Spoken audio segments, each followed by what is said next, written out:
This is Ian from In 30 Minutes Guide. Today I'm going to show you how to adjust the fonts used for a fillable PDF form to be the same size using Adobe Acrobat Pro for Mac. And this is the form I'm talking about. It's a very basic form that you might kind of hand in at the on the first day of camp. And you can see that the font size here, for this part of it, it's smaller than here, and it's also, which is smaller than here. And actually what's going on is this is Helvetica, I think it's 8 or 9 point. This is Helvetica 12 point. This is Helvetica 14 point. So I want to make everything, including these two over here, to be the same size. And this is what we're going to do.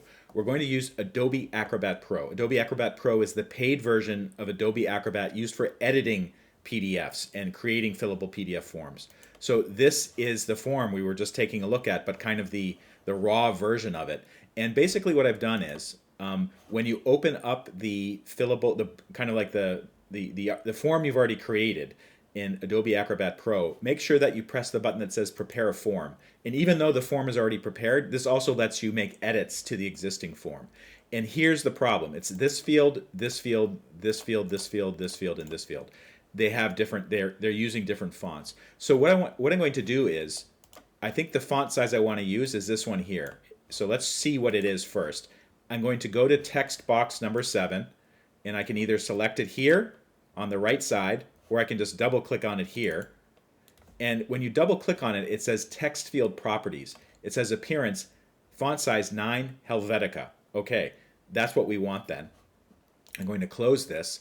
And what you can also do is you can select multiple fields at the same time. There's a couple ways to do it, but I'm going to select it here in the right pane, and then I'm going to hold down the Shift key and the arrow key, and you'll see that all of them are being selected at the same time. So text 7, 8, 9, 10, 11, and 12.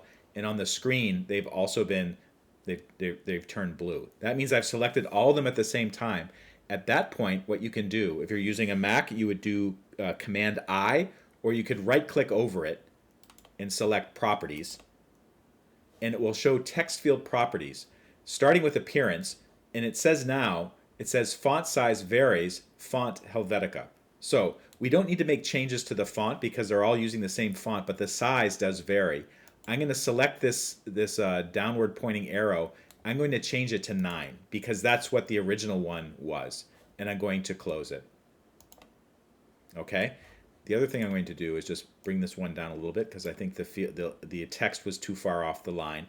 And I think that looks good. So let's go and see what it looks like. So I'm going to save it. I'm going to close it. I'm going to close. Let's leave the old one open. We can compare them. And then now I'm going to open up the form I just edited. Okay. So now it's kind of in its blank state. I can just start typing. You can also test this in the free version of Adobe Acrobat. So I'm just going to make some dummy text here. So yes, he should eat his greens. All right, I'm just joking around there. I'm going to copy that and paste that in. So that just filled up 3 lines of that field. This one I think is kind of the same size. Now for parents' names, I think it was, what did I have there? Jim Smith and Edna Smith. So let's do Jim Smith first. And you can see the text is smaller than the old form. And indeed, it's identical to what it was before. Let's see if the phone number is also the right size there. So I think I had 555-666-7777. Now let's try Edna Smith. And you can see that, yes, the text is all the same size. So we're on the right track here. I adjusted the size. Just be sure to save the form when you've done editing it. And then also, if you're going to be kind of making some more changes to the form, make a copy of this before you start testing it so you'll have the original that you can still work with. If this video helped, please take a moment to like it and follow me, and I'll see you next time.